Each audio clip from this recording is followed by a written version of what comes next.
একটা কথা কিন্তু আমরা প্রায়ই শুনছি তাই না, যে ভারতের অর্থনীতি একদম রকেটের গতিতে ছুটছে, এমনকি $5 ট্রিলিয়ন অর্থনীতির স্বপ্ন দেখা হচ্ছে। কিন্তু এই যে এত বড় বড় সংখ্যা, এর আড়ালে সাধারণ মানুষের জীবনের ছবিটা কি সত্যি ধরা পড়ছে? মানে একদিকে দেশে বিলিয়নিয়ারদের সংখ্যা বাড়ছে, আর অন্যদিকে ভারতের মধ্যবিত্ত শ্রেণীর সঞ্চয় প্রায় শেষ হয়ে আসছে। এটা কিভাবে সম্ভব? আজকের এই আলোচনায় আমরা ঠিক এই অদ্ভুত ব্যাপারটারই গভীরে যাওয়ার চেষ্টা করব। প্রশ্নটা কিন্তু খুবই সোজা। যদি দেশ সত্যিই এতটা ধনী হচ্ছে, তাহলে সাধারণ মানুষের পকেটে তার আঁচটা লাগছে না কেন? কেন আজকের দিনে একটা মধ্যবিত্ত পরিবারকে একটা সাধারণ ফ্ল্যাট কিনতে গিয়ে প্রায় ৩০ বছরের ইএমআইয়ের বোঝা টানতে হচ্ছে, কিংবা একটা স্মার্টফোন কিনতেও ইএমআই ছাড়া ভাবা যাচ্ছে না? চলুন এই ধাঁধার উত্তর খোঁজার চেষ্টা করা যাক। এর আসল কারণ হল, ভারতে এখন পাশাপাশি দুটো দেশ চলছে, দুটো আলাদা অর্থনৈতিক বাস্তবতা। একদিকে আছে এক ঝলমলে সমৃদ্ধির ভারত, আর ঠিক তার পাশেই আছে সাধারণ মানুষের রোজগার সংগ্রামের ভারত। আর এই দুই ভারতের মধ্যেকার ফাটলটাই দিন দিন চড়া হচ্ছে। এই বৈপরীত্যটা একবার দেখুন। একদিকে মার্সিডিজ, বিএমডব্লিউর মতো লাক্সারি গাড়ির বিক্রি সব রেকর্ড ভেঙে দিচ্ছে, আর অন্যদিকে সাধারণ মানুষের বাহন মানে মোটরবাইক বা ছোট গাড়ির বিক্রি প্রায় থমকে গেছে। একদিকে কোটি কোটি টাকার ফ্ল্যাটের বাজার একেবারে রমরমা, আর অন্যদিকে বিস্কুট বা সাবানের মতো রোজগার দরকারি জিনিসের বিক্রি কমে যাচ্ছে। এই ডেটাগুলোই তো স্পষ্ট বলে দিচ্ছে যে দেশের সম্পদটা আসলে সবার কাছে সমানভাবে পৌঁছচ্ছে না। আর এই অর্থনৈতিক চাপের সবচেয়ে বড় শিকার কে হচ্ছে জানেন? মধ্যবিত্ত শ্রেণী। তারা এমন একটা অদ্ভুত জায়গায় আটকে পড়েছে, যাকে বলা হয় স্কুইজড মিডল।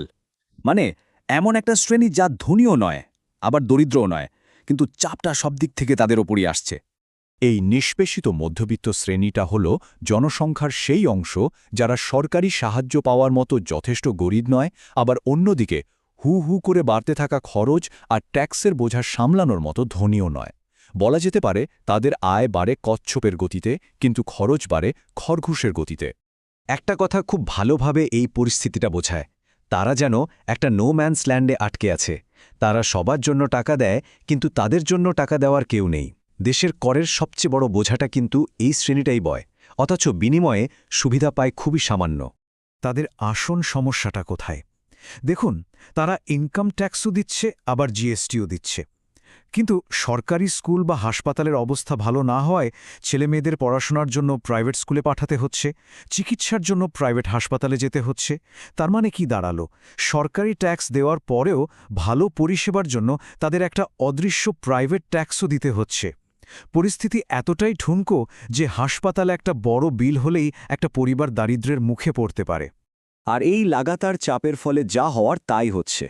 মধ্যবিত্ত শ্রেণী ধীরে ধীরে ঋণের জালে জড়িয়ে পড়ছে। কয়েকটা সংখ্যা দেখলেই এই সংকটের গভীরতাটা বোঝা যাবে। আরবিআইয়ের ডেটা বলছে ভারতে পরিবারের সঞ্চয় মানে সেভিংস এখন গত ৪৭ বছরের মধ্যে সবচেয়ে নিচে নেমে গেছে।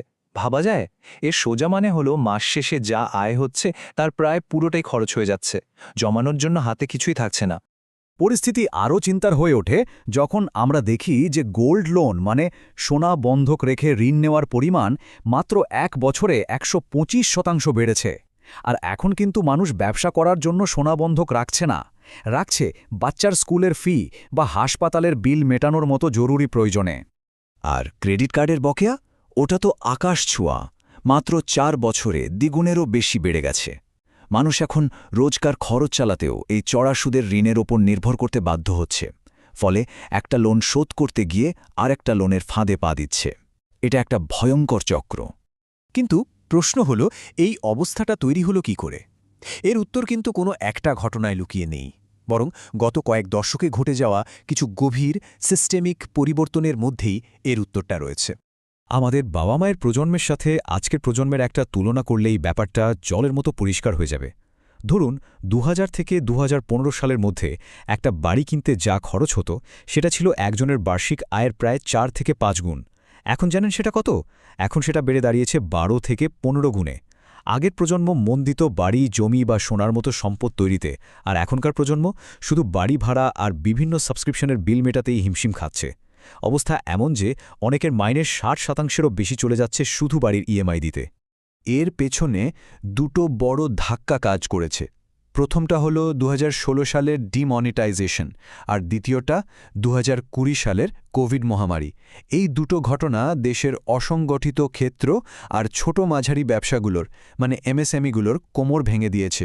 আর এই সেক্টরগুলোই ছিল মধ্যবিত্তের চাকরির সবচেয়ে বড় জায়গা। এর ফলে অর্থনীতিতে একটা অদ্ভুত জিনিস দেখা যাচ্ছে, যাকে বলা হয় কে শেপড রিকভারি। ব্যাপারটা কি? ইংরেজি কে অক্ষরটার কথা ভাবুন। এর একটা দাগ ওপরের দিকে ওঠে আর একটা নিচের দিকে নামে। অর্থনীতিরও ঠিক তাই হচ্ছে। বড় বড় কোম্পানি আর ধনীরা আরও ধনী হচ্ছে, তাদের গ্রাফটা কের উপরের দাগের মতো ওপরে উঠছে। আর অন্যদিকে ছোট ব্যবসায়ী আর চাকরিজীবী সাধারণ মানুষ, তাদের অবস্থা ক্রমাগত খারাপ হচ্ছে, তাদের গ্রাফটা কের নিচের দাগের মতো নামছে। ফলে ধনী আর গরিবের মধ্যে পার্থক্যটা আরও বাড়ছে। এই কে শেপড ব্যাপারটা বাড়ির বাজারে খুব পরিষ্কার দেখা যায়। যেমন ১ কোটি টাকার বেশি দামের বিলাসবহুল ফ্ল্যাটের চাহিদা যেখানে ১৪% বেড়েছে, সেখানে ৫০ লক্ষ টাকার কম দামের সাধারণ ফ্ল্যাটের চাহিদা ১৭% কমে গেছে। আর ভবিষ্যতের বিপদ হয়তো আরও গভীর। একদিকে ভারত ম্যানুফ্যাকচারিংয়ের সুযোগটা পুরোপুরি কাজে লাগাতে পারেনি, আর অন্যদিকে আর্টিফিশিয়াল ইন্টেলিজেন্স বা এআই এখন হোয়াইট কলার মানে অফিস কর্মীদের চাকরিও কেড়ে নেওয়ার জন্য তৈরি হচ্ছে। এর ফলে একটা হলো মিডল বা ফাঁপা মধ্যবিত্ত স্তর তৈরি হওয়ার ভয় রয়েছে, যেখানে শুধু খুব উঁচু পদের আর একেবারে নিচু স্তরের চাকরি টিকে থাকবে, মাঝখানটা ফাঁকা হয়ে যাবে। তাহলে কি এর থেকে বেরোনোর কোনো রাস্তাই নেই? অবশ্যই আছে। তবে আমাদের একটা জিনিস বুঝতে হবে, এই সমস্যাটা ব্যক্তিগত সঞ্চয়ের ভুল নয়, এটা আসলে সিস্টেমের সমস্যা। তাই এর সমাধানটাও ব্যক্তিগত স্তরে হবে না, সমাধানটা খুঁজতে হবে নীতির পরিবর্তনে, সিস্টেমের পরিবর্তনে। মূলত ৩টে বড় দিকে নজর দিতে হবে। ১ নম্বর, রিয়েল এস্টেট বাজারকে এমনভাবে নিয়ন্ত্রণ করতে হবে যাতে বাড়ি শুধু একটা ইনভেস্টমেন্টের জিনিস না হয়ে সাধারণ মানুষের থাকার জায়গা হয়ে ওঠে। ২ নম্বর, ছোট আর মাঝারি শিল্পকে এমনভাবে সাপোর্ট দিতে হবে যাতে ভালো মানের চাকরি তৈরি হয়, এমন চাকরি যেখানে মাইনেটা মুদ্রাস্ফীতির চেয়ে দ্রুত বাড়ে। আর ৩ নম্বর, যেটা সম্ভবত সবচেয়ে জরুরি, সেটা হলো করের বিনিময়ে ভালো সরকারি পরিষেবা নিশ্চিত করা। শুধু একবার ভাবুন তো, যদি করদাতারা তাদের দেওয়া ট্যাক্সের বদলে উন্নত মানের সরকারি স্কুল আর হাসপাতাল পেত, তাহলে একটা সাধারণ পরিবারের আয়ের প্রায় ৪০% রাতারাতি সেভিংসে পরিণত হতে পারত। মধ্যবিত্তই তো দেশের অর্থনীতির আসল ইঞ্জিন। সেই ইঞ্জিনে যদি জ্বালানি না দেওয়া হয়, তাহলে দেশ এগোবে কি করে? তাই শেষ পর্যন্ত প্রশ্নটা কিন্তু সেই শুরুতেই ফিরে আসে। যদি দেশের জিডিপি সত্যিই বাড়তে থাকে, তাহলে সাধারণ মানুষের সঞ্চয় কমছে কেন?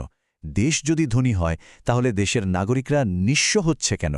এখন সময় হয়েছে এই প্রশ্নগুলো আরও জোরের সাথে করার এবং এর উত্তর খুঁজে বের করার।